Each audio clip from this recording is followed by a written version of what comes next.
Shalom une fois de plus. Shalom une troisième fois. Que l'Éternel vous bénisse abondamment et que l'Éternel vous protège et qu'il me protège.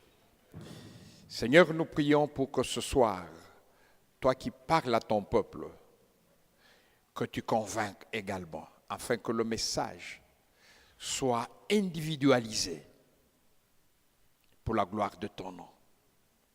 Oui, Seigneur, tu nous as amenés en ces lieux.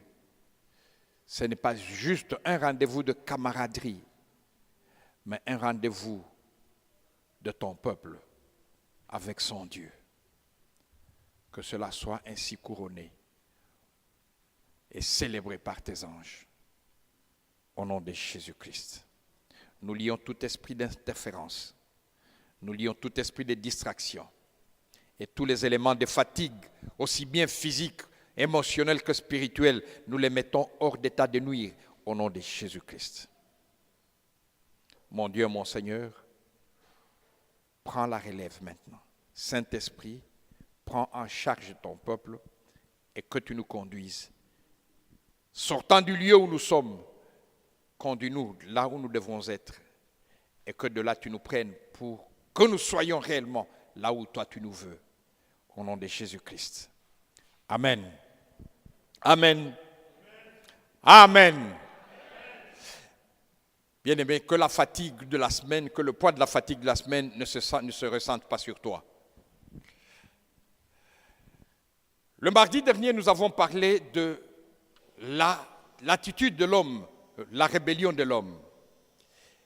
Le jeudi, nous avons parlé de Dieu qui est miséricordieux et qui exerce son pardon sur l'ensemble de son peuple. Et ce soir, nous parlerons de ce Dieu miséricordieux qui prend soin de son peuple. Il prend soin de son peuple bien-aimé. Dieu n'a pas à nous condamner. Et la Bible déclare que Christ, qui est le Fils unique que Dieu a envoyé au monde, afin que celui qui croit ne périsse pas, mais qu'il ait la vie éternelle. Le même Christ, qui est la parole vivante, n'est pas venu condamner, mais il est venu afin que par lui, le peuple tout entier, la nation tout entière, l'humanité tout entière soit sauvée. Mon frère, ma soeur, et le salut n'est pas tout simplement l'attente d'aller au ciel. Le salut, c'est également les bienfaits de l'Éternel que tu vis ici sur terre. Il veut te combler de tout. Bien-aimé, il n'a pas dit à Abraham, le ciel t'est ouvert. Mais il lui a dit, tu es une bénédiction et tu es béni et tu seras une bénédiction pour les autres. Et il lui a promis une descendance. Il lui a promis de posséder le pays où il se trouvait. C'est ton partage également. Bien-aimés, ne vous fatiguez pas. Mettons-nous ensemble, mettons-nous debout et lisons ensemble ce passage dans le livre de Josué au chapitre 5. Josué chapitre 5. Si nous pouvons nous tenir debout pendant que je lis. C'est juste par respect à la parole de Dieu. Ce n'est pas pour vous infliger un exercice de gymnastique. Je lis.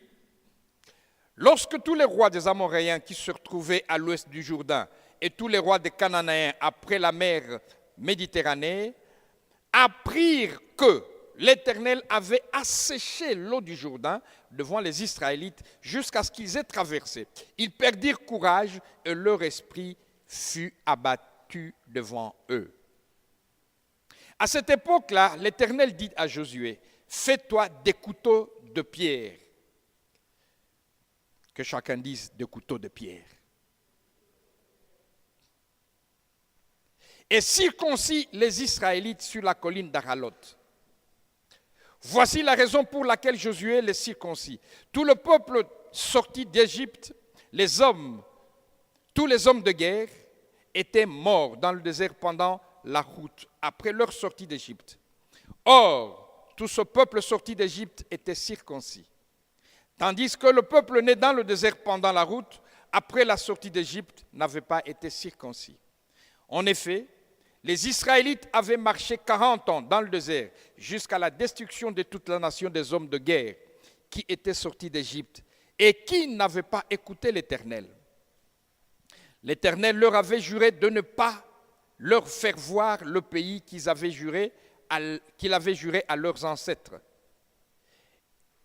de donner, et pays où coule le lait et le miel. Ce sont leurs enfants qu'il donna à leur place. Et Josué les circoncis. Ils étaient en effet incirconcis, puisqu'ils ne l'avaient pas été pendant la route. Lorsqu'il eut fini de circoncire toute la nation, ils restèrent sur place dans le camp jusqu'à leur guérison.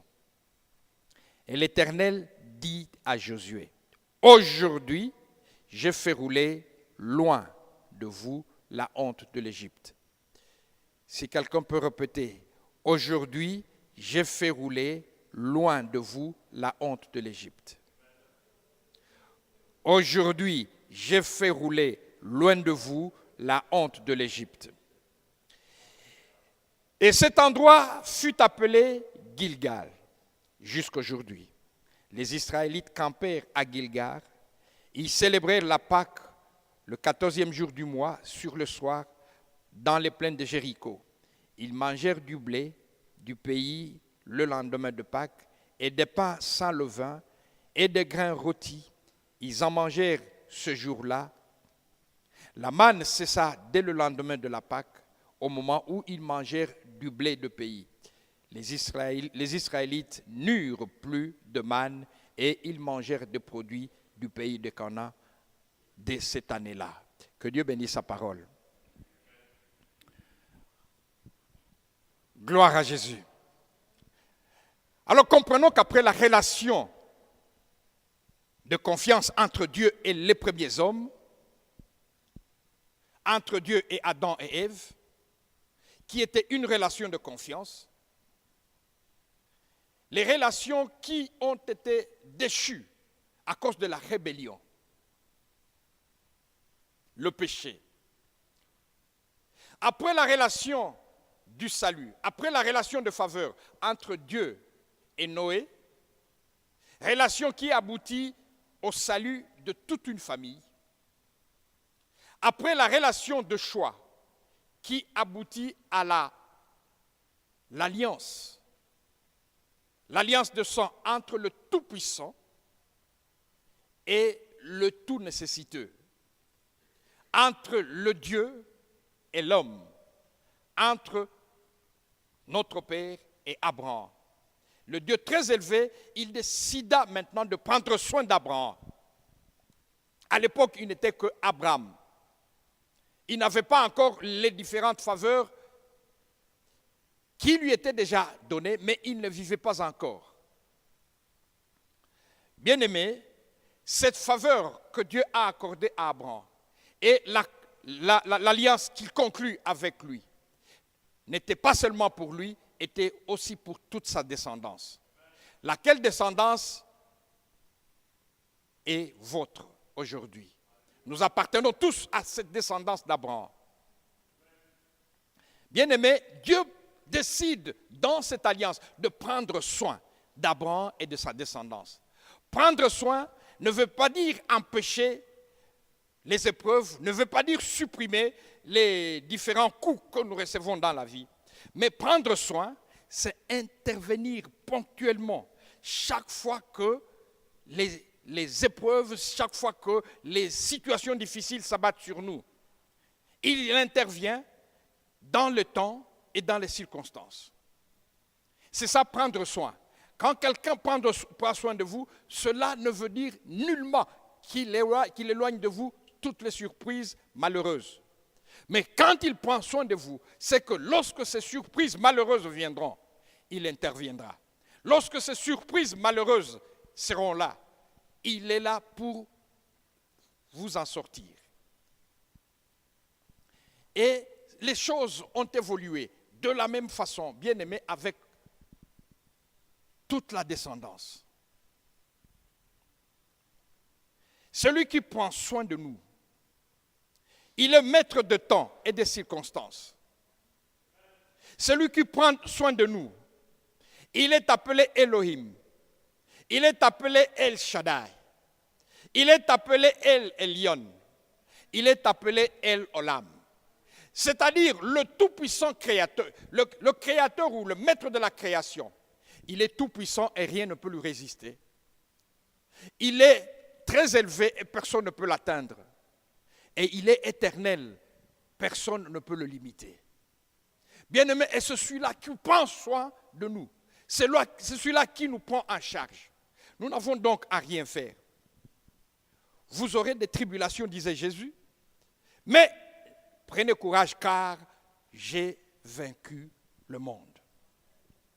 Bien-aimé, celui qui prend soin de nous, devant Pharaon, il a endurci le cœur de Pharaon pour prouver qu'il était le seul, qu'il était l'unique, qu'il était le véritable, qu'il était le redoutable, l'inégalable, qu'il était l'incomparable, le seul Dieu capable de décider de n'importe quoi dans la vie de l'homme.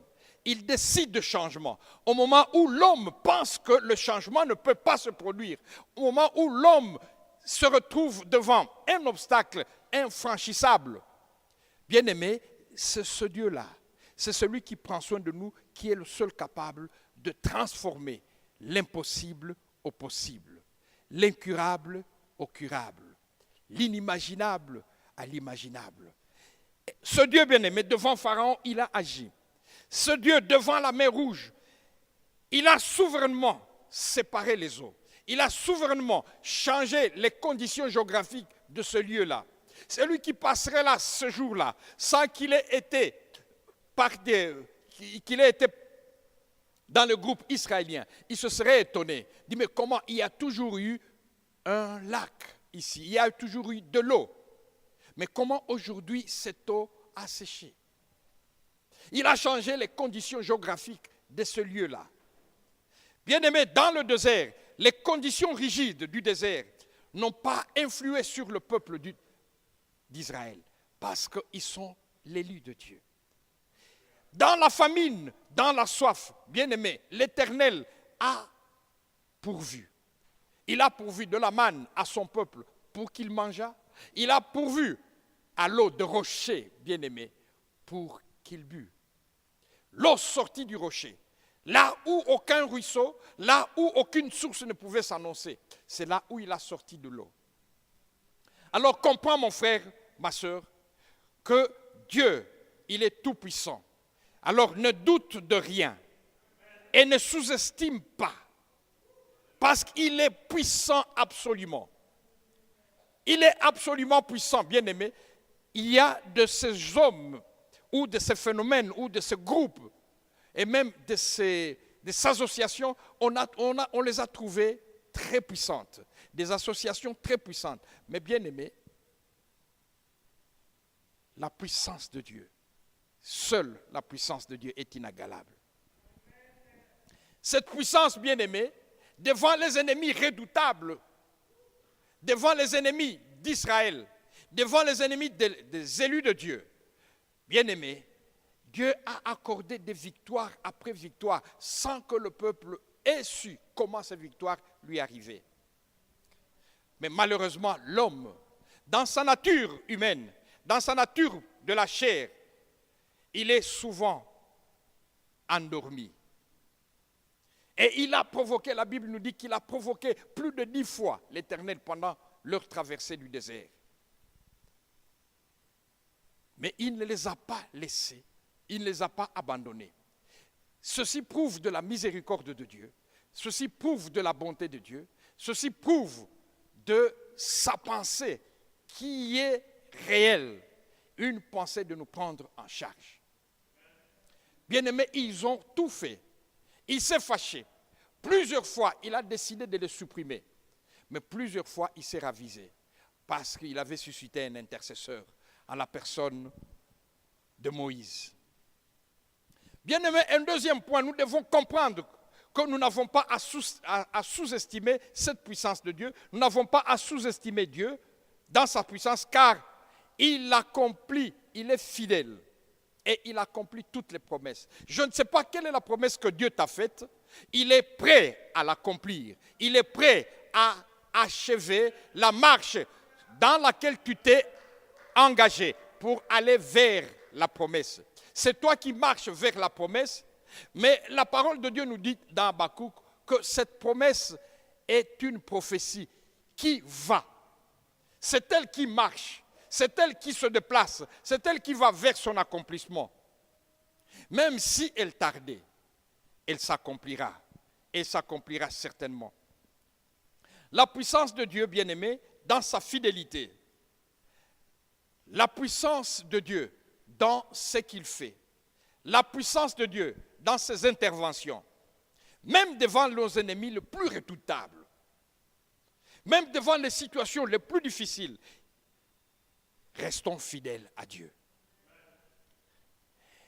Car il est capable, car il a la puissance de faire même disparaître les circonstances qui nous empêchent d'atteindre notre finalité, qui nous empêchent d'atteindre notre promesse. Il est capable de changer même l'attitude de ceux qui s'opposent à nous. Peu importe le degré de méchanceté, le degré de colère que les ennemis peuvent avoir contre vous. Bien-aimés, Dieu est capable simplement de les faire taire et faire changer leur pensée en une pensée favorable pour toi. La Bible dit qu'il dispose même nos ennemis favorablement à notre égard. C'est ça la puissance de Dieu bien-aimé. L'ennemi, qui qu'il soit dans ta vie, regarde à Dieu et demeure fidèle. Que ce soit un ennemi par jalousie, il y a des ennemis qui se créent dans notre vie, pas parce que nous avons été méchants vis-à-vis d'eux, pas parce que nous avons fait quelque chose contre eux, mais simplement par jalousie. Ils te voient élevé dans le rang social. Vous savez, bien aimé, l'homme ne trouve d'erreur que dans son prochain. L'homme ne trouve jamais d'erreur dans sa vie. Toutes les erreurs qui peuvent se passer ne se retrouvent que dans le prochain. Quand il y a une circonstance malencontreuse dans la vie, bien aimé, si vous êtes à deux, attendez-vous à ce que celui qui est à côté de vous vous lance la balle, qu'il dise que c'est à cause de vous que la situation n'a pas réussi. Vous êtes à deux, vous avez échafaudé un plan, vous avez construit un plan d'action. Vous vous êtes entendus, nous atteindrons tel lieu. Mais pour n'importe quel motif, le plan ne réussit pas. C'est toi qui es à la base et non jamais l'autre. Comme ce penseur qui disait, nous sommes tous bésaciers. Nous portons donc une bésace, nous portons une poche. Mais la bésace des ouvriers, la bésace des bergers, il y a de ces bésaces qui ont deux poches. Alors, ce penseur disait que nous sommes tous bésaciers avec deux poches. La poche de devant pour les fautes de nos voisins et la poche de derrière pour nos propres fautes. Et c'est comme cela que nous évoluons dans la vie. Mais mon frère, ma soeur, n'oublie jamais, ne sous-estime pas la puissance de Dieu. Il est capable de faire n'importe quoi. L'ennemi, qu'il soit par jalousie, Dieu le changera. Que ce soit une ennemie par circonstance, parce que tout simplement quelque chose s'est passé entre eux, il est encore capable de lui changer d'avis. Les Cananéens et les Amoréens, ils voyaient le peuple de Dieu. C'était leur ennemi. Ils voyaient le peuple de Dieu qui venait dans le désert. Dans le livre de Nombres, au chapitre 13 et 14, vous pourrez le lire, c'est l'histoire des espions que le peuple de Dieu avait envoyés à Canaan.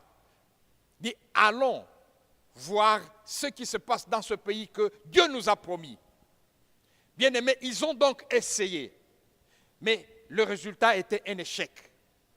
Parce que les espions qui sont rentrés ont donné tous un rapport négatif. Sur 12 qu'ils étaient, il y a eu juste 2 personnes qui ont donné un rapport positif. Donc, ils ont tenté. Essayons de voir quel est ce pays où coule le lait et le miel. Dieu avait promis ce pays, mais il ne l'avait pas encore possédé. Et parce qu'il y avait des ennemis qui ne pouvaient pas leur laisser l'occasion de prendre, juste comme s'ils ramassaient des cacahuètes, ils ne pouvaient pas leur laisser l'occasion de prendre, de saisir leur pays. Et ces gens se sont érigés en obstacle. Ils sont allés, ils ont trouvé effectivement des villes fortifiées. Ils ont trouvé une armée bien équipée et une armée bien entraînée. Ils ont trouvé que les éléments de cette armée étaient tous des géants. Et que eux, en face d'eux, ils étaient comme des sauterelles. Ils ont trouvé que réellement, il y avait des raisins. Et les épis des raisins étaient comme des régimes de bananes. Bien-aimés, mais ce peuple a oublié que le Dieu qui les avait sortis du pays de l'Égypte était un Dieu puissant. Ils ont à ce moment oublié comment ils ont traversé la mer Rouge. Ils ont oublié comment Dieu leur a donné victoire sur les autres ennemis qui s'élevaient contre eux pendant leur traversée. Maintenant qu'ils sont prêts à atteindre, ils sont prêts à juste traverser le Jourdain pour prendre possession de ce que Dieu leur avait promis, le doute s'abat. Mon frère, ma soeur, généralement, c'est lorsque nous sommes à la fin de notre course que nous perdons courage. Nous avons souffert pendant très longtemps. Et maintenant qu'il suffit de traverser pour entrer en possession de notre héritage, nous perdons. C'est à ce moment-là que nous voyons tous les obstacles s'ériger contre nous. C'est à ce moment-là que nous estimons, nous commençons à donner de l'importance à tous les événements qui se passent autour de nous. Et le peuple de Dieu a échoué. La promesse était toujours là. Mais le peuple de Dieu n'a pas pu la saisir. Simplement parce qu'il n'a plus fait confiance à celui qui a fait la promesse. Mais toi, mon frère, ma soeur, ce soir, je t'encourage. Garde confiance en Dieu qui t'a fait la promesse. Ne sous-estime en rien ce que Dieu t'a dit. Ne sous-estime en rien, peu importe, bien-aimé, la gravité, peu importe l'énormité de l'obstacle. Dieu est capable de faire disparaître les obstacles. Dieu est capable de faire disparaître, de changer même la pensée et l'attitude de l'ennemi. Mon frère, ma soeur, ça peut être ton manager au travail. Ton manager est réellement contre toi. Et il veut à tout prix te renvoyer. Mon frère, ma soeur, ton Dieu est capable de lui faire changer d'avis. Que cela soit un professeur à l'école, tu es à l'université, tu as toujours la même cote. Toi qui luttes pour que ta moyenne à la fin des études soit une bonne moyenne, mais vous trouvez que le professeur vous garde toujours à la même cote. Ne t'en fais pas. Dieu est capable de lui faire changer d'attitude. Il s'en occupe, bien-aimé. Ça peut être ton juge devant un problème d'immigration. Chaque fois que tu apparais, il te dit, tu ne me convaincs pas. Chaque fois que tu viens, non, tu ne me convaincs pas. Et il te renvoie. Bien-aimé, le rendez-vous prochain, Dieu est capable de lui faire changer d'attitude. Ne regardez pas l'énormité, ne regardez pas la situation, mais regardez plutôt la grandeur de Dieu, parce qu'il veut te faire du bien. Mon frère, ma soeur, ça peut être juste la méchanceté de ton mari ou la méchanceté de ton épouse. Ne t'en fais pas, garde confiance en Dieu. Il est capable de lui faire changer d'attitude. Il y a de ces hommes qui ont été méchants comme je ne sais quoi, mais qui aujourd'hui sont devenus aussi dociles qu'un agneau. Parce que Dieu tout simplement a pu travailler en eux. Alors mon frère, ma soeur, Dieu est capable aujourd'hui de faire disparaître cette opposition, de faire disparaître cette attitude négative et de transformer tout en ta faveur. C'est ce qu'il veut faire ce soir. Le peuple de Dieu a quitté l'Égypte. C'est Dieu qui l'a conduite. Ce peuple de Dieu a vécu la protection divine. Ce peuple de Dieu a connu des miracles qu'il n'avait jamais connus ailleurs. Mais ce peuple de Dieu se retrouve devant la rivière de Jourdain. Sûrement qu'ils se demandaient comment ils allaient faire. Dieu ordonne qu'ils soient d'abord circoncis. Mon frère, ma soeur, à cause de multiples occupations dans le désert, à cause des inquiétudes, des angoisses, à cause de la peur de lendemain, ils avaient oublié qu'il y avait un symbole qui le caractérisait, qui leur rappelait qu'ils appartenaient à Dieu. C'est ce symbole de la circoncision. C'est ce point-là qui leur rappelait qu'ils avaient conclu une alliance avec Dieu. Une alliance dans laquelle ils avaient des clauses et chacun était soumis aux clauses de l'alliance. Le peuple de Dieu lié à cette alliance avait oublié. Et c'est ainsi que seuls ceux qui venaient de l'Égypte, qui étaient circoncis, et il n'y avait que eux. Mais parce qu'ils avaient commis une abomination, et que Dieu avait juré qu'ils n'entreraient pas dans le pays de la promesse, alors vous comprenez que le peuple, les jeunes gens, qui par distraction n'avaient pas été circoncis, se sont retrouvés maintenant victimes d'une situation. Mon frère, ma soeur, Dieu avait promis à Abraham du succès. Il avait promis à Abraham de la protection. Il avait promis à Abraham une possession. Mais dans le désert, pendant ce temps, ils n'ont ni succès, ils n'ont ni protection,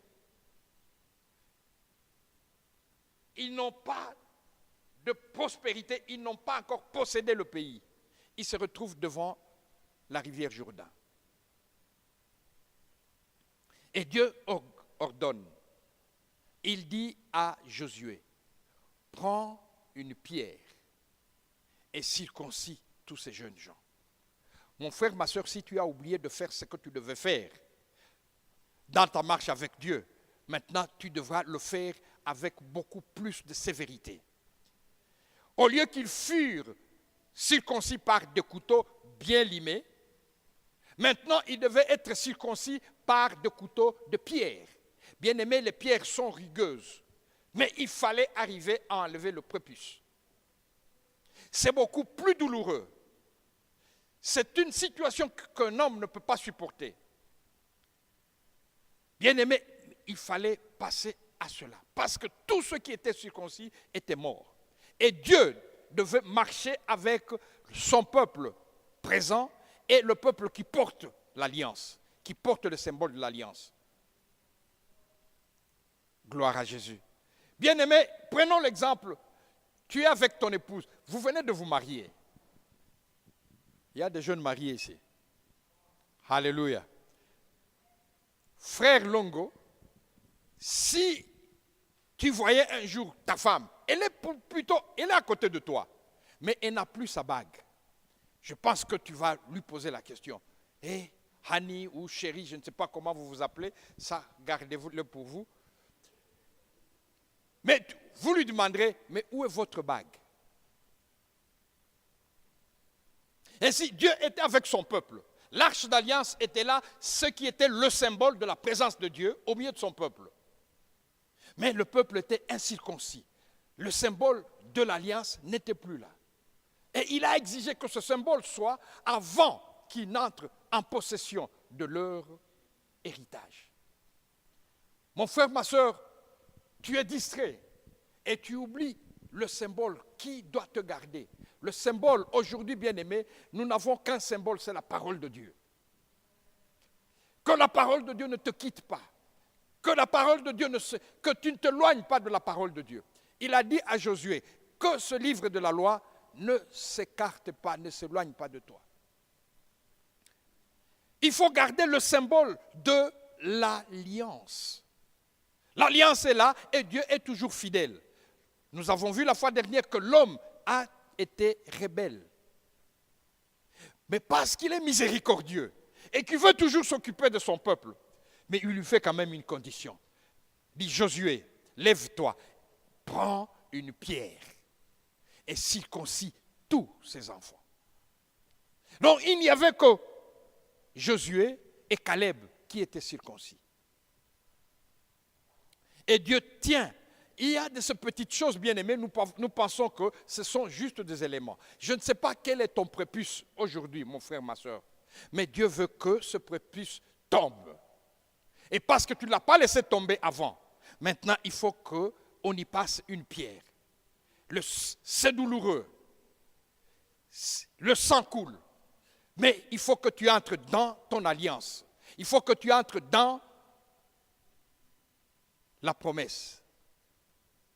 Peu importe, bien-aimé, avec une plaie béante, ça coule, le sang coule, ça fait mal, mais tu reçois au moins, tu reçois ce que Dieu t'a promis. Tu n'es plus sur la promesse, tu es dans la promesse. Alors, il y a de ces choses, bien-aimées, nous n'avons pas à culpabiliser Dieu. Il fait ce qu'il doit faire. Et ce qu'il doit faire, c'est t'accompagner, c'est te conduire, c'est te diriger et t'orienter jusqu'à la pleine bénédiction, jusqu'à la pleine possession de ton héritage. Peu importe comment tu es, mais il veut que tu y arrives. Bien-aimé, maintenant que le peuple est circoncis, maintenant que la marque est là, maintenant que Dieu veut marcher avec vous, il y a également quelque chose à faire. Souvent nous possédons des dons, mais nous ne les utilisons pas. Nous attendons que Dieu agisse. Dieu t'a donné une intelligence, tu es étudiant. Au lieu de t'affairer à prendre tes syllabus et étudier, tu attends que Dieu agisse. Dieu veut que tu fasses quelque chose. Dieu veut que tu utilises les éléments qu'il t'a donnés. Dieu veut que les talents qu'il a placés en toi, qu'il a investis en toi, que ces talents soient productifs. Alors, mon frère, ma soeur, c'est là où il faut prendre avec tout le sérieux ce que Dieu te demande. Ne jamais oublier ses ordonnances, c'est bien, mais nous devons aussi passer le test, peu importe sa rigidité. Nous devons passer le test. Et le test de la circoncision était un test, il devait. Donc ce n'était pas facultatif, c'était un test, un must, un mandatory. Il y a de ces choses, bien aimées, que vous devez faire. Il y a de ces choses par lesquelles vous devez passer, nécessairement. Et c'est ça la délivrance, bien aimée. Nous devons nous défaire de tout ce qui est inutile. Il y a de ces choses que nous gardons sur nous, il y a de ces choses que nous portons sur nous et qui sont totalement inutiles.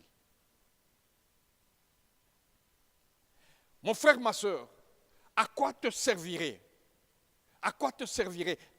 de connaître toutes les belles femmes de Dallas?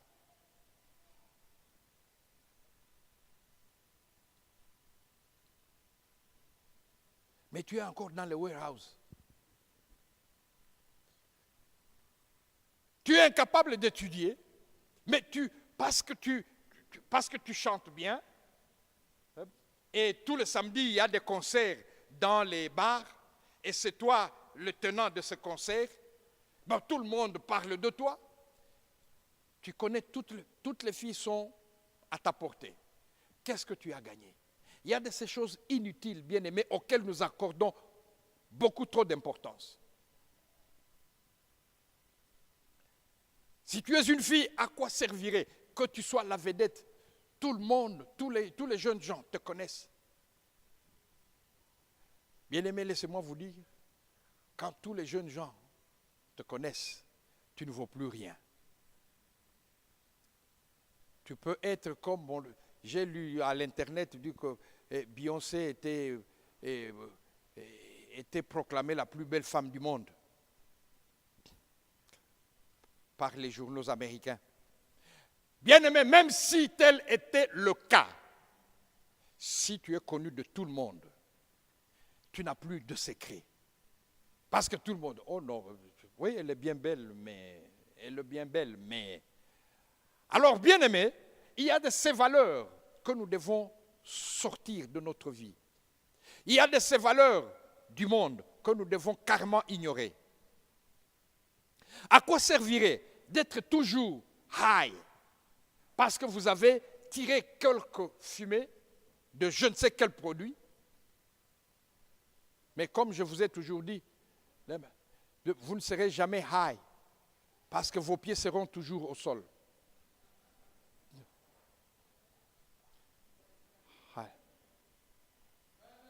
Alors, peuple de Dieu, on cherche à être high. I need to get high. Mais you're still on the ground. Mais avec le Saint-Esprit bien-aimé, quand vous êtes high, pas le Saint-Esprit, vous pouvez voler. Gloire à Jésus. Alors, il y a donc de ces valeurs de ce monde, de ces valeurs auxquelles l'homme donne beaucoup d'importance.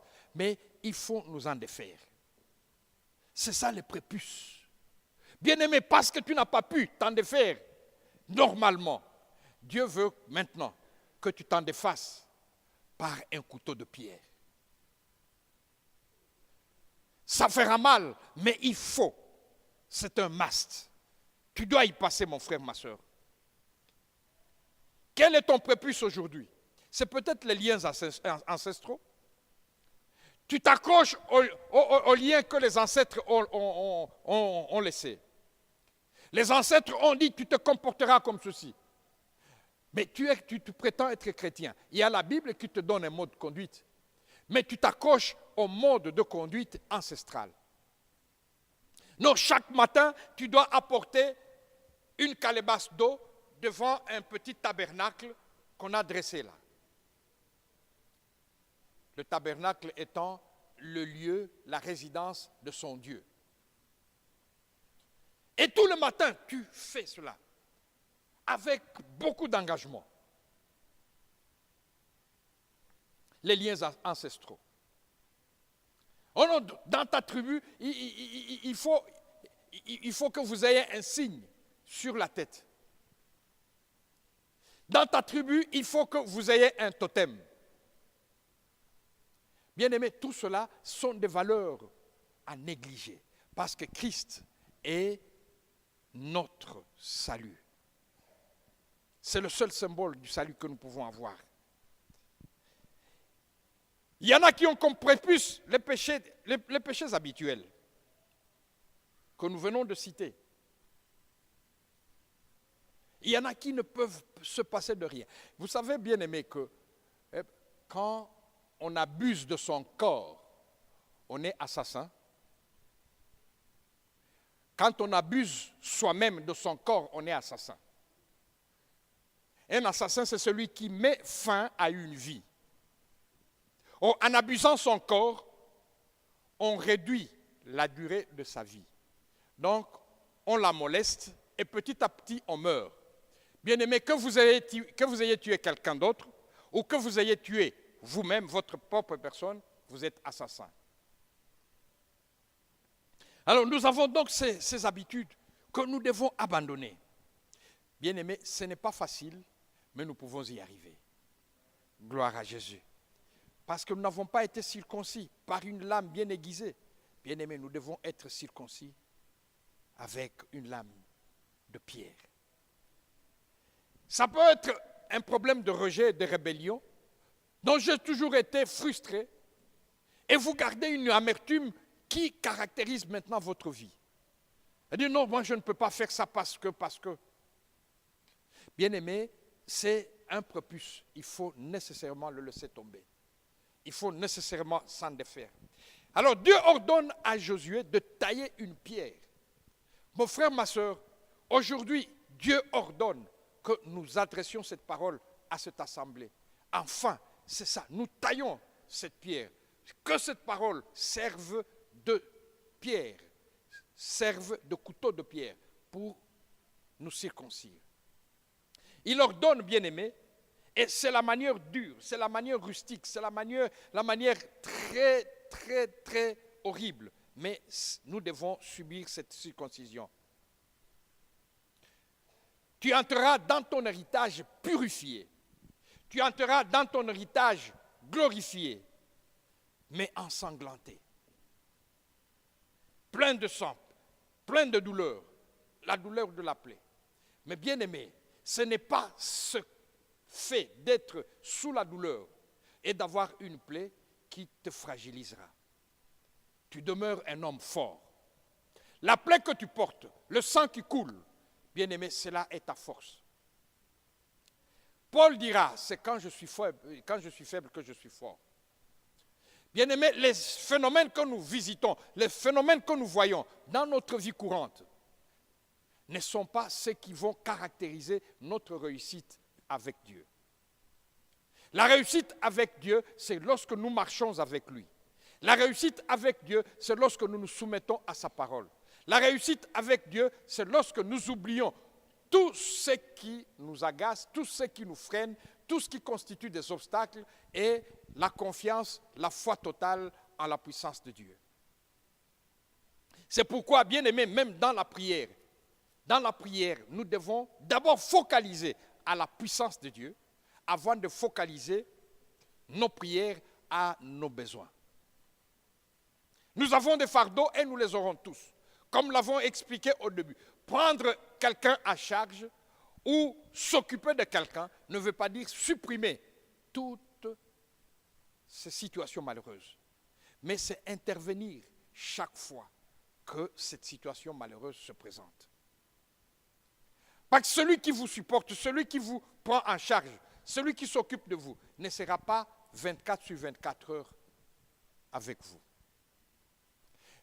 Et c'est là que nous devons comprendre l'efficacité de la prise en charge de Dieu. Parce que lui, il est omnipotent, il est omniscient et il est omniprésent. Donc, quand il nous promet de nous prendre en charge, quand il nous promet de s'occuper de nous, nous n'avons plus à nous en faire. Nous n'avons plus à regarder à quoi que ce soit. Mais très souvent, nous focalisons plus aux dimensions de nos problèmes, à la gravité de notre maladie, à la situation malheureuse dans laquelle nous évoluons, au lieu de voir celui qui a la solution à toutes ces situations. Un homme comme Daniel, lorsque le roi a appelé tous les sages, tous les satrapes, tous les magiciens de son pays pour essayer de lui expliquer un rêve que lui-même avait oublié. Bien-aimé, Daniel étant compté parmi les sages, il a été appelé également. Mais il a pris l'audace, il a pris ce zèle, il a pris ce courage de s'adresser au roi. Il dit, pareille chose n'est pas possible pour un homme. Mais laisse que nous consultions le Dieu qui a pouvoir sur tout.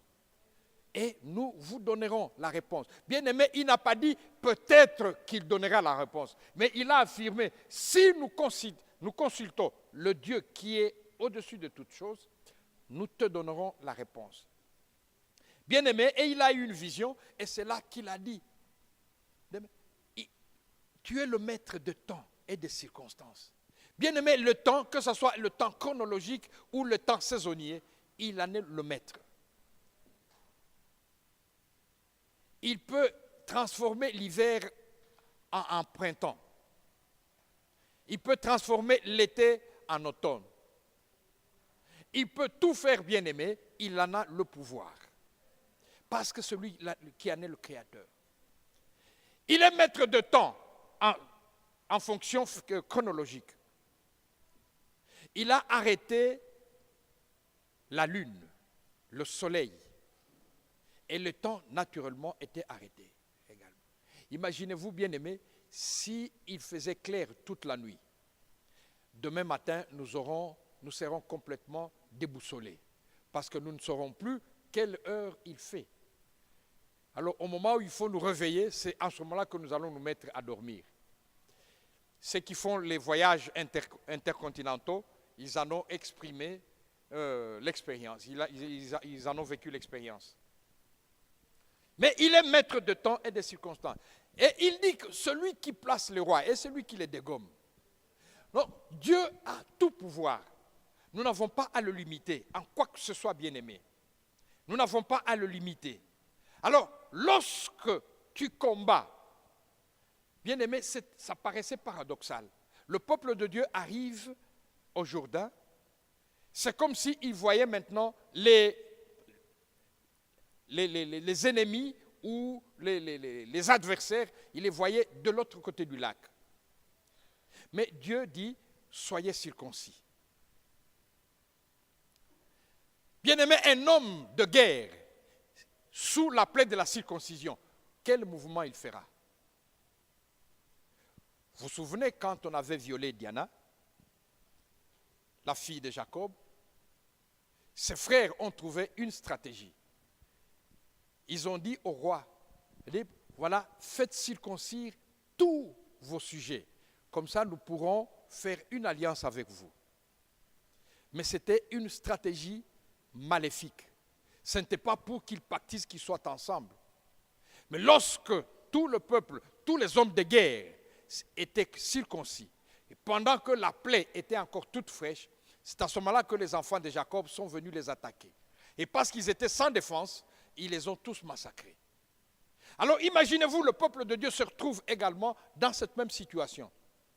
Avant de traverser la rivière Jourdain, pour entrer maintenant en guerre et confronter l'ennemi, Dieu ordonne leur circoncision. Et quel genre de circoncision? Une circoncision sauvage. Alors, mais c'est dans ce sang, c'est dans cette plaie, c'est dans cette douleur que Dieu a combattu pour eux. Alléluia. Parce que lorsque les sacrificateurs mettaient leurs pieds dans l'eau, la rivière sécha à cet endroit et ils passèrent tous à sec. Bien-aimés, quand les Amoréens et les Cananéens ont appris que Dieu séchait les cours d'eau partout où son peuple passait, il a séché, il a agi avec Moïse lorsqu'ils entraient dans le désert. Maintenant, il agit avec la foi des sacrificateurs au travers de Josué à la sortie du désert. Il a fait la même chose à l'entrée, mais la même chose à la sortie, mais de différentes façons. À l'entrée, il a demandé à Moïse de tendre son bâton. Et les eaux se sont séparées. Le peuple passa de pied sec. Maintenant, à la sortie, Moïse n'est plus. Et Josué n'a pas de bâton de berger. Dieu, il est multisystème. Il dit, faites ce que vous devez faire. Bien-aimé, comme il portait l'arche, la Bible dit, le premier pas des prêtres dans l'eau a séché toute l'eau. Là, Dieu a travaillé avec son peuple. Donc, c'est Dieu lui-même, par l'arche, qui a séparé les eaux. Il a utilisé Moïse à l'entrée, mais à la sortie, pour prouver à son peuple, je suis avec vous. Vous avez été déjà circoncis, ne vous occupez pas de votre état de faiblesse, je suis avec vous, je vous prends totalement à charge et partout où nous allons, vous aurez victoire. Et le peuple de Dieu a conquis cette victoire. Le même Jéricho qui était là, à côté de Gilgal et Jéricho, c'est environ 3 kilomètres. Le même Jéricho qu'ils avaient estimé imbattable, le même Jéricho tomba juste à cause des tours qu'ils ont fait autour de la ville. Ton ennemi d'hier, il peut avoir été très fort. Sache qu'avec Dieu, c'est toi qui deviens le plus fort. Il fléchira, bien-aimé.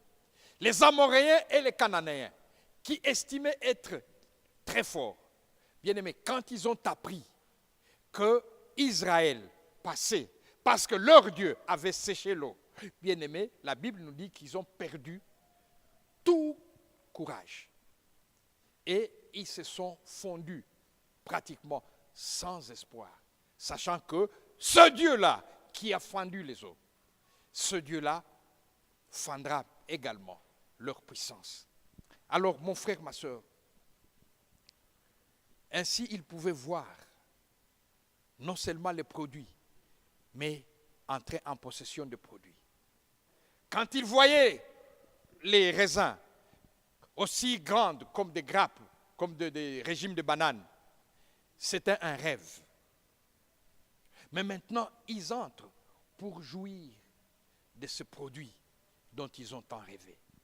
Alors, mon frère, ma soeur, ne t'inquiète pas, ne considère ni tes moyens matériels, ni ta situation présente, car l'Éternel s'occupe personnellement de toi.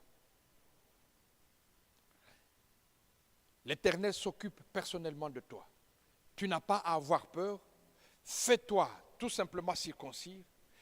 Agis conformément à la parole de Dieu. Il agit lui-même en notre faveur de 1001 façons. Nous n'avons pas à le canaliser. Parce que très souvent, nous perdons dans nos prières. Nous perdons parce que nous voulons que Dieu agisse d'une certaine façon. Et nous attendons qu'il agisse de la façon que nous pensons. Alors que Dieu a déjà établi un schéma d'action en ta faveur. Il a déjà établi. Mon frère, ma soeur, imagine-toi. Vous avez un enfant. Quand un enfant porte son pantalon, quand vous lui faites porter le pantalon, chaque jambe dans un pont, ça va. Et il se sent à l'aise. Mais lorsqu'il porte de lui-même le pantalon, il place les deux jambes dans un même pont. Et il se gêne dans le mouvement. Pour lui, il est habillé. Mais il ne sait plus marcher parce que les deux jambes sont dans le même... Et par moments, il tombe. Lorsque nous essayons d'arranger nos problèmes de nous-mêmes, nous les arrangeons d'une façon très mal et c'est nous qui en sommes victimes. Lorsque nous tombons, parce que nous avons mal mis notre pantalon, c'est nous qui sommes victimes et nous sommes victimes de notre ignorance. Bien-aimés, regarder à Dieu, c'est la seule sagesse que nous pouvons avoir. Regarder à Dieu, c'est l'intelligence que nous pouvons exprimer. Regarder à Dieu, c'est la réussite dans toutes les situations de notre vie. Tu as des obstacles dans la vie. Tu as également connu un fleuve. Tu as également connu une rivière. Tu as peut-être connu une montagne ou une vallée ou un torrent qui t'a empêché d'accéder. Mais c'est que ton Dieu est vivant. C'est que ton Dieu est là. Bien-aimés, nous avons parlé pendant la semaine des différents obstacles sur notre bénédiction. Mais ce soir, la bonne parole, la parole de Dieu vient te dire, la parole qui te rend réellement libre. La Bible nous dit, vous connaîtrez la vérité et la vérité vous rendra libre. Cette parole vous est adressée ce soir, afin que vous sortiez de cette emprise de l'ennemi qui nous a tous tenus prisonniers de ce que nous avions connu. Les enseignements que nous avons reçus, c'était pour éclaircir notre façon de raisonnement. Maintenant, Dieu vient te dire, il y a une mer à côté, devant toi. Il y a un océan devant toi. Il y a une montagne ou une vallée devant toi. Ça peut s'exprimer sous différentes façons. C'est peut-être la pauvreté qui est devant toi. Et tu estimes qu'avec cela, tu ne feras absolument rien. Tu ne sauras pas étudier parce que tu es pauvre. Tu ne sauras pas manger convenablement parce que tu es pauvre. Tu ne sauras pas avoir un véhicule convenable parce que tu es pauvre. Voici, bien-aimé, un fleuve. Voici une mer qui s'est érigée devant toi. Mais prends courage. Tu as été circoncis. L'Éternel intervient. Il intervient parce qu'il te prend en charge. Dieu ne nous donne aucune solution au problème tant que nous n'agissons pas selon ce qu'il nous a demandé de faire, selon ce qu'il a déjà posé comme prémisse. Dieu ne va pas bypass. Il te demande d'aller d'abord. Va où il te demande d'aller. Et il interviendra après. Ainsi, mon frère, ma soeur, c'est peut-être un échec qui constitue un blocage pour toi, qui constitue une montagne pour toi. Mais sois sûr que l'Éternel est là. Les conditions peuvent être difficiles que d'habitude, même si ces conditions sont difficiles, même si vous avez l'impression que Dieu a aggravé les conditions pour vous empêcher d'accéder à la bénédiction. Mais bien aimé, crois et sois sûr que Dieu a déjà tout prévu pour que tu entres dans la bénédiction, pour que tu possèdes clairement, que tu possèdes parfaitement, que tu possèdes profondément et totalement l'ensemble de bénédictions qu'il t'a déjà accordées. Ce soir, bien-aimé, comprenons que rien n'est impossible à celui qui croit. Ce soir, comprenons que Dieu reste souverain. Ce soir, comprenons que Dieu est puissant et sa puissance est absolue. Nous n'avons pas à douter en quoi que ce soit, ni sous-estimer ce qu'il a déjà promis. Nous n'avons pas à oublier les ordonnances qui constituent l'alliance que nous avons conclue avec lui. Nous devons également passer le test dans toutes les situations de la vie, peu importe leur rigidité. Nous avons à ne pas considérer notre état de faiblesse comme un moyen d'échec, sachant que même dans notre faiblesse, lorsque Dieu prend le dessus, tout nous réussit. Rien n'est impossible à Dieu. Mon frère, ma soeur, ce soir, nous allons faire quelque chose de particulier. Nous allons faire une analyse individuelle, que chacun se demande qu'est-ce qui constitue ma barrière? Qu'est-ce qui constitue mon obstacle? C'est la pauvreté. Ne parlons pas de mer, ne parlons pas de torrents, car ce ne sont que des images, des situations imagées. Mais il y a des situations réelles dans ta vie. Tu n'as pas d'argent alors que tu voudrais. Tu as besoin d'argent pour avancer. Tu as besoin d'argent pour commencer un business. Tu as besoin d'enfants, mais tu n'as pas encore d'épouse, ni de mari. Mais tu as besoin d'enfants. Alléluia. C'est un obstacle. Ce manque de mariage est un obstacle. Tu as besoin d'argent, mais tu n'as pas de travail. Tu as besoin de marcher avec Dieu et d'être rempli de son onction, mais tu ne sais pas comment prier. Tu as besoin de travailler dans la maison de l'Éternel parce que tu es zélé, tu veux travailler dans la maison de l'Éternel. Mais il y a encore des tares dans ta vie spirituelle. Ce sont des obstacles. Mon frère, ma soeur, que chacun de nous examine l'obstacle qu'il y a dans sa vie. Que chacun de nous essaie d'élaguer les obstacles. Nous n'allons pas les élaguer tout simplement par la parole. Nous allons le faire par des gestes. Ce qui était là le mardi, nous passerons au même geste. Mais ici, il ne s'agit pas de mentionner sa rébellion, mais ici, c'est mentionner ses obstacles. Quel est ton obstacle? Qu'est-ce qui ne te permet pas d'accéder à ce que Dieu a pourtant promis dans ta vie? Tu veux servir le Seigneur, mais tu ne sais pas comment le faire. Il y a un obstacle. Bon, si ce sont des cours bibliques qu'il faut avoir, eh bien, ces cours bibliques, le manque de cours bibliques, c'est un obstacle. Mais je pense que c'est plutôt des dispositions spirituelles qui constitueront un obstacle. La maladie t'empêche d'agir convenablement. C'est un obstacle. Des situations émotionnelles t'empêchent d'agir concrètement. Tu es là toujours irrité. Tu es là toujours à la défensive, à la suite des situations que tu as connues dans la vie. Très loin dans la vie. Mais ce sont des obstacles. Bien-aimés, et tous ces éléments, tous ces petits éléments, il y a toute une panoplie, il y a toute une liste, je ne saurais pas les citer tous. Mais tu es attaché à des choses qui ne te permettent pas d'évoluer. Il y a de ces choses, bien-aimées, je disais encore, ceux qui font les arts martiaux,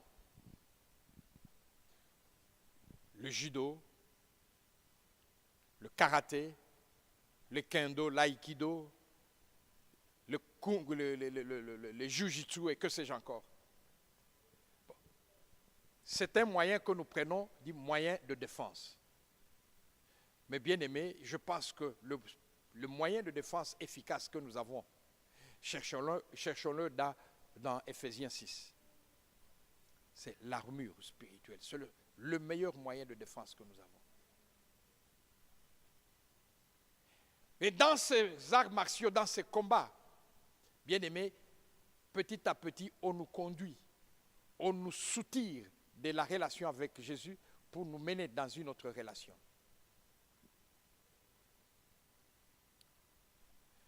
Moi qui vous parle, j'ai une expérience. Je n'ai pas été à la ceinture noire, mais je suis arrivé à la ceinture verte en Jiu-Jitsu. Bien aimé, il y a des moments où on vous exige, parce que chacun dans son évolution, pendant que vous évoluez, pendant que vous gagnez des stades, il faut avoir un maître. Il faut avoir un maître. Et ce maître peut être un homme mort ou vivant. Alors, essayez de comprendre. La Bible me dit qu'il n'y a pas de lien, de commune mesure entre les morts et les vivants. Mais si dans cette discipline, on m'autorise d'avoir un maître mort ou vivant, un maître avec qui je devrais avoir certains contacts. Quand vous montez sur le tatami, il faut saluer. Vous vénérez votre maître. Et vous vous étonnez que quand vous lancez votre kiaï, vous arrivez à ce niveau. Ce sont des actions démoniaques. Mais le monde ne le saura jamais. Le monde continue d'exaucer. Oh non, c'est juste pour, c'est juste pour. Alors mon frère, ma soeur, c'est juste un exemple. Vous avez des choses qui constituent des obstacles dans votre vie. Dieu a déjà prononcé sa bénédiction, comme il a fait à Abraham. Vous êtes bénis et vous êtes des sources de bénédiction. Nul ne pourra vous maudire, car il est écrit que ceux qui vous maudissent seront maudits et ceux qui vous bénissent seront bénis. Vous avez une progéniture. La progéniture nombreuse, bien aimée, c'est la capacité de succès. C'est la capacité de réussir. Et il donne le pays dans lequel il se trouvait à Abraham. C'est la possession. Dieu veut que tu possèdes. Dieu veut que tu sois riche. Dieu veut que tu sois réellement héritier de toutes tes promesses. Toutes les promesses qu'il a faites. Dieu veut que tu sois en paix. Il veut que tu sois heureux. C'est ça la bénédiction. La capacité de réussir en tout. Mais tu n'arrives pas à cela. Il y a une raison. Alors je ne sais pas, bien aimés, ceux qui ont été là, vous pouvez imaginer qu'est-ce qui vous retient. Et nous allons faire un geste prophétique avant de prier. Vous allez écrire sur un bout de papier et nous mettrons tout dans ce bocal et nous allons tout brûler pour nous défaire. Nous condamnons toutes ces choses qui constituent des obstacles dans notre vie. Bien-aimés, et quand c'est brûlé, c'est condamné une bonne fois pour toutes. Alors pendant ce temps, je demanderai à la chorale de remonter sur scène. Et pendant que nous chantons, nous appliquons cet acte prophétique pour que chacun de nous soit complètement libéré. Que chacun de nous sache qu'il n'y a rien d'impossible avec Dieu. C'est que les combats que nous avons menés avant et pour lesquels nous avons échoué, maintenant nous sommes devant les Jourdains où même notre situation difficile constituera une action facile dans notre vie.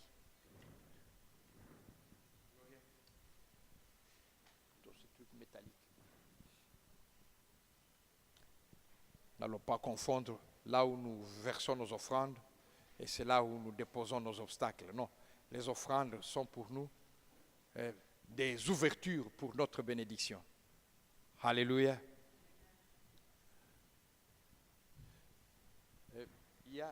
Si vous pouvez prendre les bouts de papier qui sont dans mon sac et les distribuer. Alors mon frère, ma soeur, je t'invite à un raisonnement profond. Ne fais rien au hasard, ne fais rien par complaisance. Dieu veut agir dans ta vie. Dieu veut te donner quelque chose de particulier, afin que rien n'empêche la réussite dans ta vie. Que rien n'empêche ta bénédiction d'agir. Que rien ne te freine. Alléluia. Gloire à Jésus. Gloire à Jésus. Gloire à Jésus. Bien-aimé, sois conscient, sois attaché,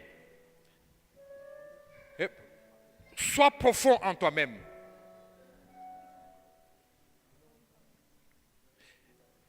Dis-toi, je sors de ces lieux complètement dégagé. Je sors de ces lieux complètement lavé. Je sors de ces lieux dans la réussite totale de ma vie.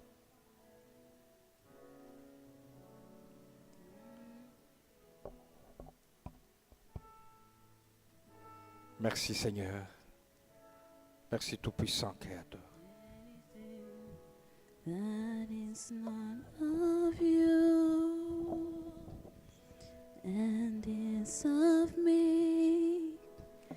I want more of you and less of me.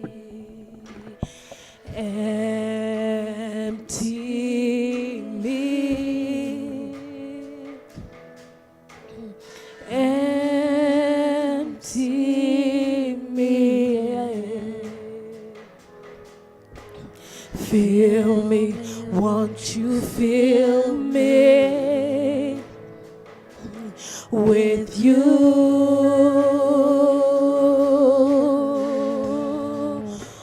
Holy fire, holy fire, burn away my desires and anything that is not of you and is of me.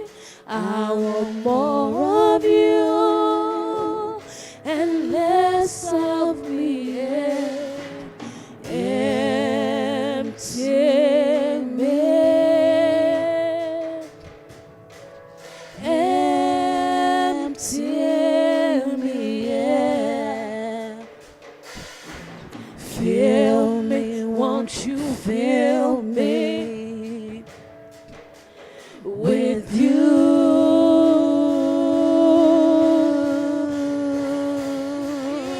Me, holy fire, burn away my desires and anything that is not of you and is of me. I want more of you and less of me. Yeah. Empty me. Oh. and take me, yeah. Oh, I want more. Fill me, won't you fill me with you, with you.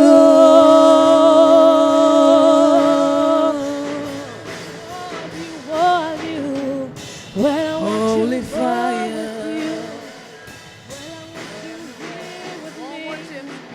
Well, I want you here with me. Well, I want you here with me. Oh, I want more. I want more. I want more of you. Alléluia. I want more. I want more. I want more of you. Well, I want you here with me. Mon frère, ma soeur,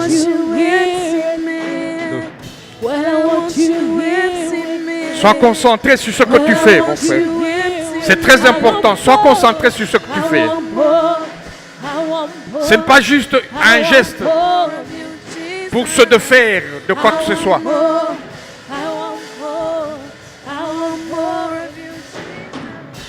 Mais Dieu veut t'affranchir. Dieu veut t'affranchir, mon frère, ma soeur. Dieu veut t'affranchir.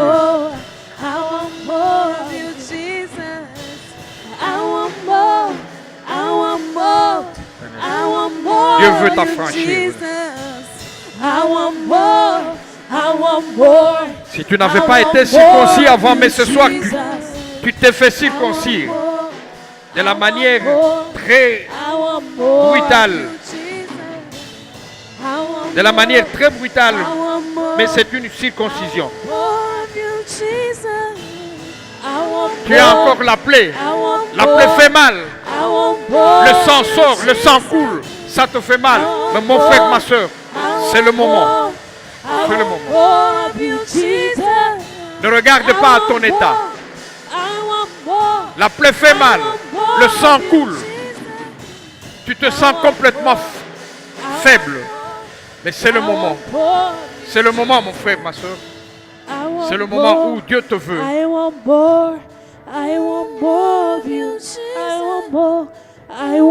Seigneur, nous te remercions. Daigne regarder cette attitude et considérer cette attitude d'humilité de ton fils, de ta fille. Seigneur, nous nous retrouvons devant le fleuve Jourdain. Nous nous souvenons, Seigneur, de tout ce que tu as fait pour nous depuis la sortie de l'Égypte. Toi qui as vu nos souffrances, toi qui as entendu nos cris, tu as décidé de venir nous sauver. Tu as endurci Pharaon pour qu'il comprenne que tu es le Tout-Puissant. Tu as ouvert les eaux de la mer Rouge. Tu as donné à manger et à boire à ton peuple dans le désert.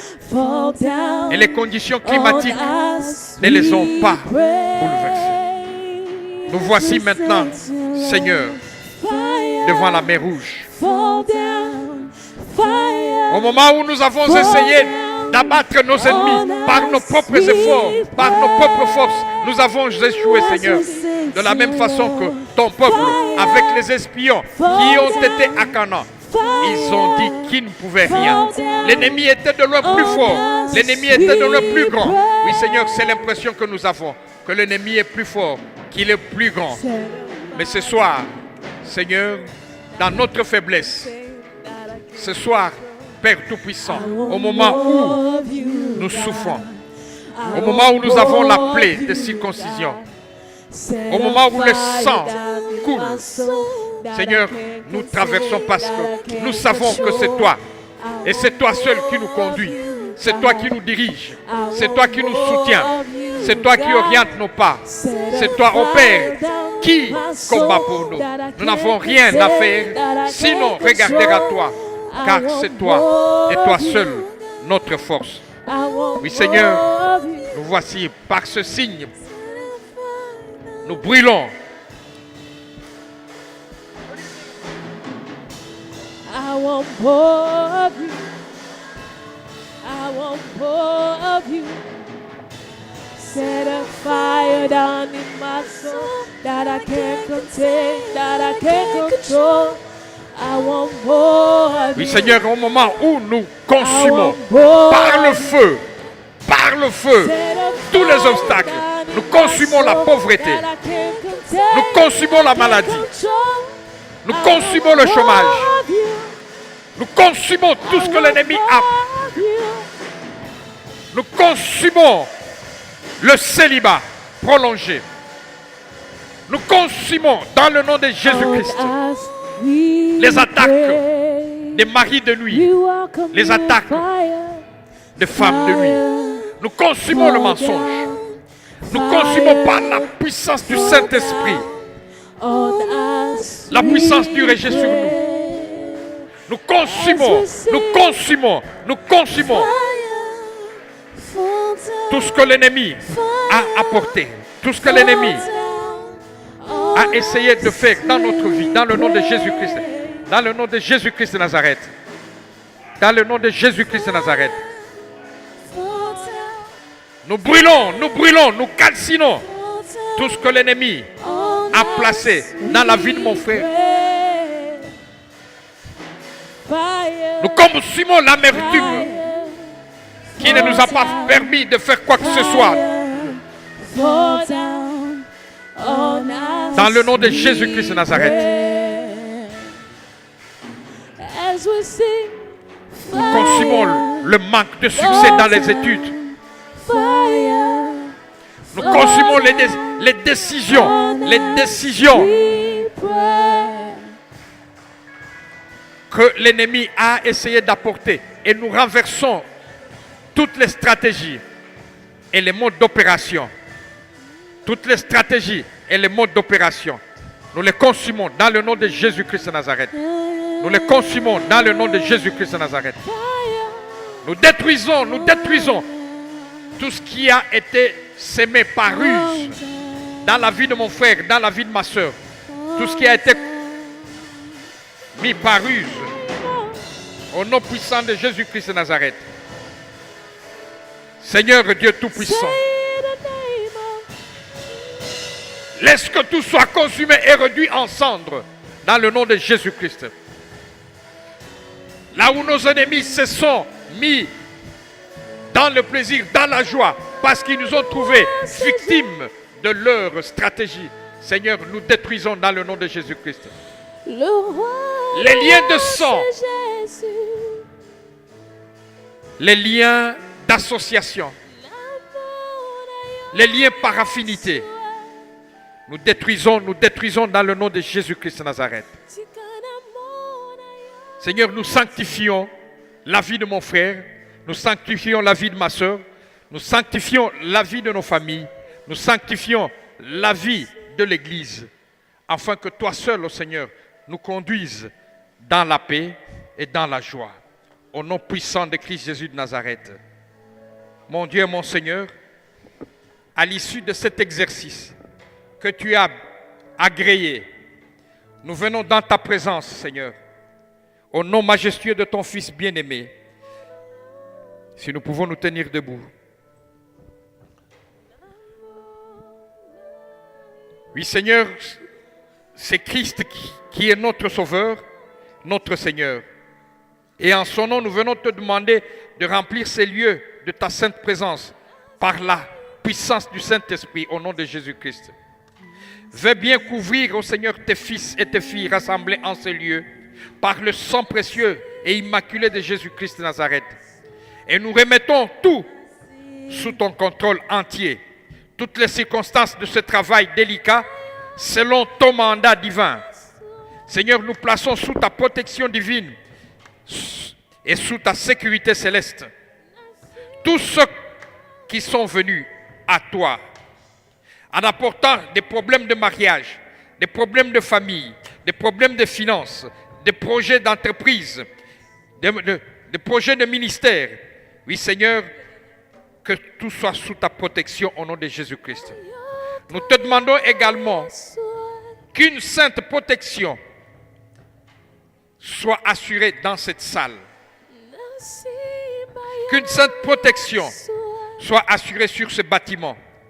et toutes ses propriétés, ainsi que ses alentours, au nom puissant de Jésus-Christ de Nazareth. Nous scellons ces lieux par le Saint-Esprit de Dieu, à qui nous demandons de commander aux anges du ciel d'occuper tous les coins et recoins de ce bâtiment, afin de le protéger contre toute attaque de l'ennemi, maintenant et les jours à venir, au nom de Jésus-Christ de Nazareth. Nous te rendons infiniment grâce, Éternel notre Dieu, car nous sommes rassurés par les promesses de ta parole, selon qu'il est écrit que jamais tu ne nous abandonneras, jamais tu ne nous délaisseras, que tu seras avec nous jusqu'à la fin de temps. Tu nous as conféré le pouvoir de marcher sur toutes les puissances de l'ennemi, et qu'en Jésus-Christ, nous irons de victoire en victoire. Et que lorsque l'ennemi viendra comme un fleuve, oui Seigneur, c'est toi l'Éternel qui le mettra en déroute. Ils nous feront la guerre, mais ils ne nous vaincront jamais, car tu es là pour nous secourir. Oui Seigneur, car tu es pour nous ce secours parfait qui jamais ne manque dans la détresse. Tu es pour nous une protection, une providence pour la délivrance. Ainsi, Seigneur, nous prenons autorité en interdisant à tous les esprits impurs venant de l'extérieur de pénétrer dans cette salle maintenant, ni d'aller dans d'autres endroits juste pour tourmenter les élus de l'Éternel, les élus du royaume de Jésus-Christ. Et que lorsqu'ils sont chassés de ces lieux, oui Seigneur, qu'ils ne prennent possession de personne dans le nom de Jésus-Christ. Nous leur commandons de se tasser dans les lieux arides, maintenant au nom puissant de Jésus-Christ de Nazareth. Nous arrêtons toute interférence démoniaque avec l'œuvre du Saint-Esprit en ce moment et en ces lieux. Nous interrompons toutes les voies de communication entre les esprits impurs, les autorités, les principautés, les dominations et les esprits terroristes méchants qui ont été affectés à cette zone géographique pour essayer de nuire ou pour amener un renfort quelconque aux esprits qui ont agi en ces lieux, au nom puissant de Jésus-Christ de Nazareth. Nous lions tous et chaque esprit caché dans les vies des hommes et des femmes en ces lieux, qui soient présentes, qui soient agglomérés en ces lieux pendant cette séance. Nous vous mettons tous sous surveillance des anges guerriers de l'Éternel, Jéhovah Sabaoth, l'Éternel des armées célestes. Et nous vous précipitons tous dans les lieux arides maintenant, dans le nom de Jésus-Christ. Vous, esprit malin, fils de diable, vous qui vous voyez intouchable, qui que vous soyez et d'où que vous veniez, nous vous ligotons maintenant et nous vous réduisons au silence dans le nom de Jésus-Christ de Nazareth. Selon qu'il est écrit, tout ce que vous liez sur terre est lié au ciel, et tout ce que vous déliez sur terre est délié au ciel. Et nous vous empêchons de vous manifester en ces lieux. Maintenant, au nom puissant de Jésus-Christ. Vous ne tourmenterez personne. Vous ne torturerez personne dans cette salle aujourd'hui. Car nous prenons fermement autorité sur vous tous, au nom de Jésus-Christ. Vous ne causerez aucune confusion. Vous ne troublerez d'aucune façon une pensée ou une volonté de qui que ce soit dans cette salle pendant cette séance au nom de Jésus-Christ. Nous vous ordonnons de vous taire maintenant et nous vous rendons ainsi muets, totalement impuissants pour annuler vos manifestations distractives par la vertu du Saint-Esprit au nom puissant de Jésus-Christ. Et vous, esprits espions à l'extérieur, vous qui n'avez rien à faire avec les vies des élus de l'Éternel rassemblés en ces lieux, dans cette salle, en ce jour.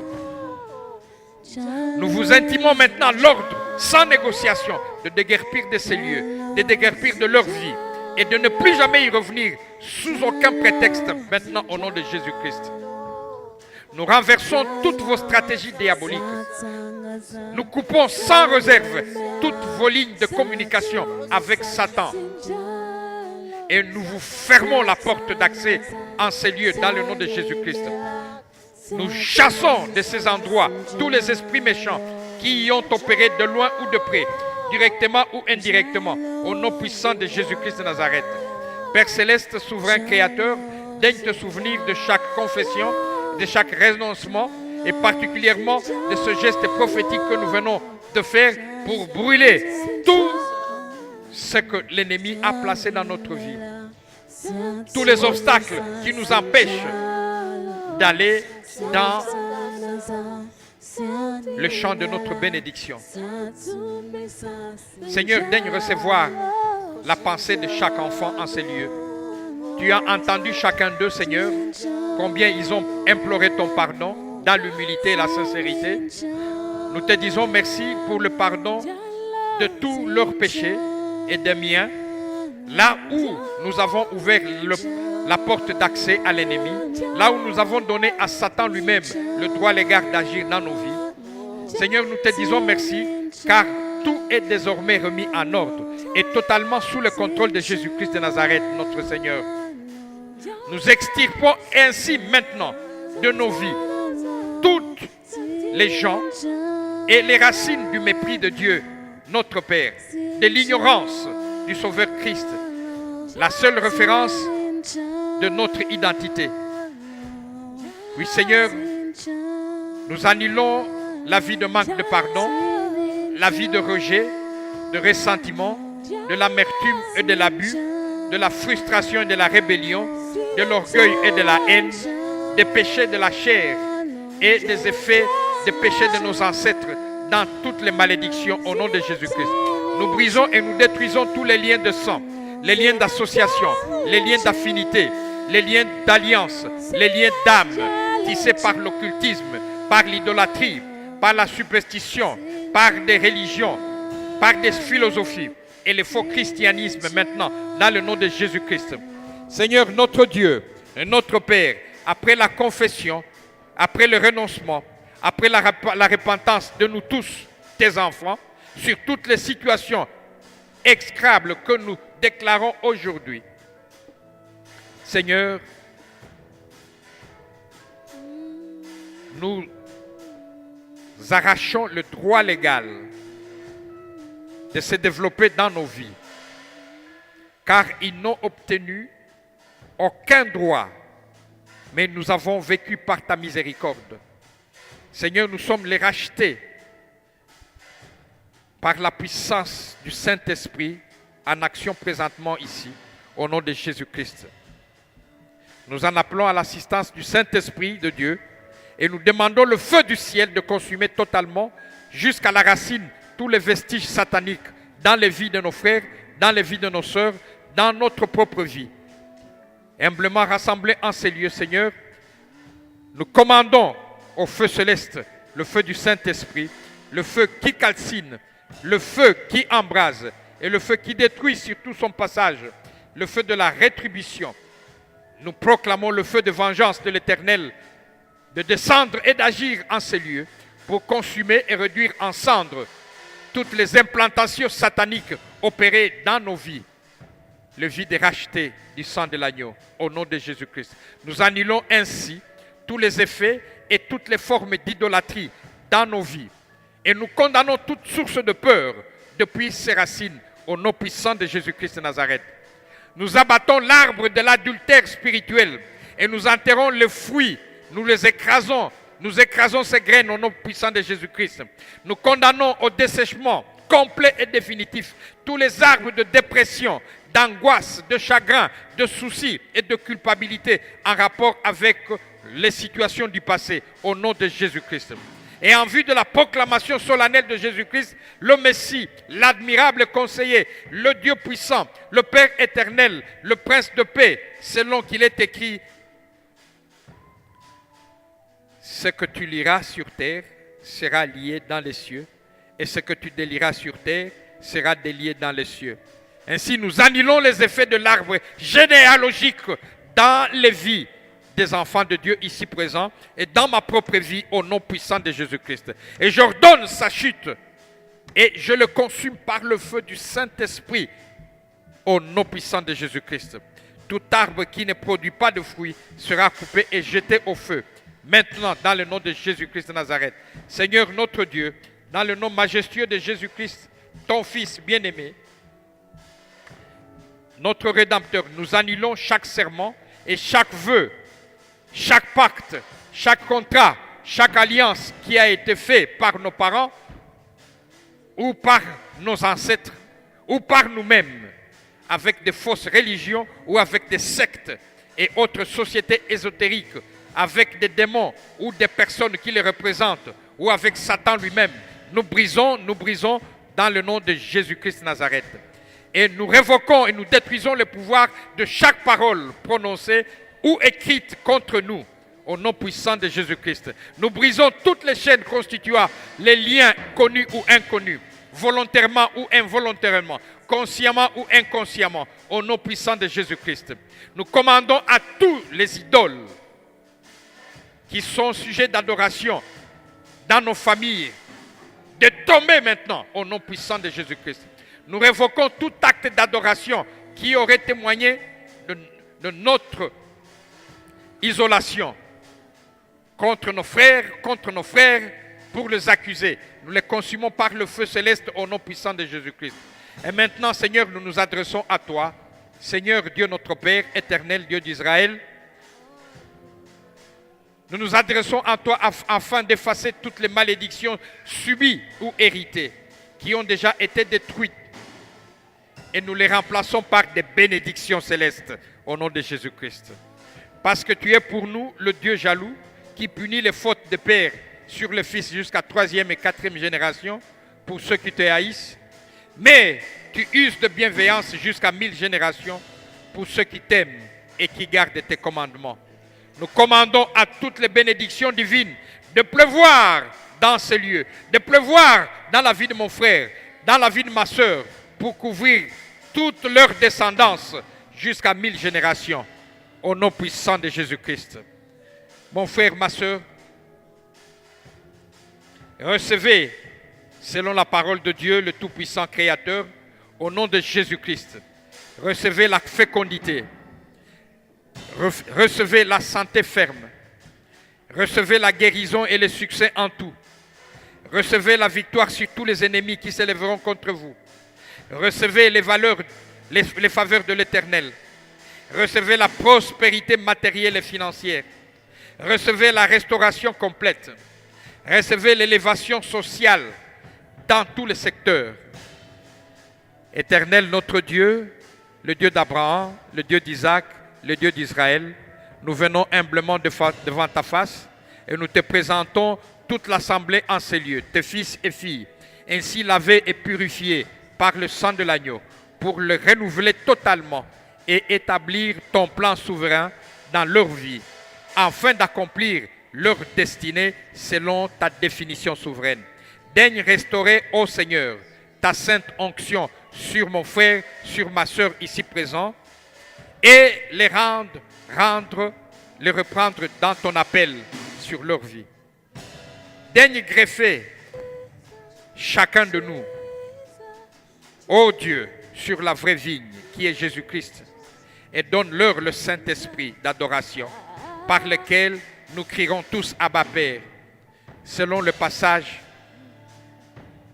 du 15e verset, au chapitre 8 de la lettre de Paul à l'église de Rome, où il est écrit: vous n'avez pas reçu l'esprit de servitude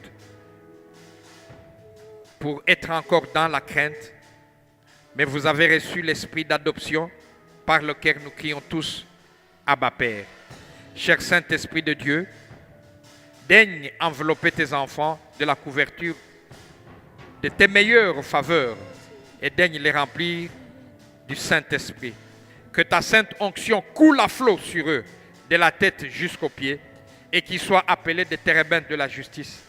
Daigne proclamer la délivrance sur eux, et une année de jubilé, une année de grande faveur de ta part, une année de consolation, ainsi qu'un jour de vengeance de Dieu terrible et redoutable contre tous leurs agresseurs. Daigne consoler tout un chacun, en particulier, Seigneur, et au Tout-Puissant Créateur, par la seule gloire de ton nom, daigne mettre un terme à leur deuil et donne à chacun une huile de joie. Au nom puissant de Jésus-Christ. Nous élevons ainsi l'autel de Jésus-Christ dans la vie de chacun, dans nos maisons, nous élevons l'autel de Jésus-Christ et nous présentons tes fils et filles devant toi comme un sacrifice vivant, saint et acceptable à ta majesté, ô Dieu. Voici notre acte d'adoration sincère. Merci Seigneur pour le sang de Jésus-Christ qui nous a tous affranchis. Merci pour le pardon de tous nos péchés et merci pour la réconciliation avec toi, notre Père, au nom puissant de Jésus-Christ de Nazareth. Merci car nous avons traversé le Jourdain et tous les ennemis ont peur de nous. Nous te remercions car nous sommes en possession de tout notre héritage. Dans le nom merveilleux et puissant de Jésus-Christ de Nazareth. Avec action de grâce, nous avons ainsi prié. Mon frère, ma soeur, que Dieu te bénisse et qu'il te protège. Que l'Éternel daigne t'accorder sa bienveillance et qu'il t'accorde sa grâce. Que l'Éternel daigne te regarder avec compassion et qu'il te donne son shalom. Qu'à partir de ce moment, tu sois un homme, une femme, pleinement dans la plénitude. Car il est écrit, nous avons tout pleinement en Jésus-Christ. Qu'il en soit ainsi. Au nom puissant et merveilleux de notre Seigneur Jésus-Christ. Amen.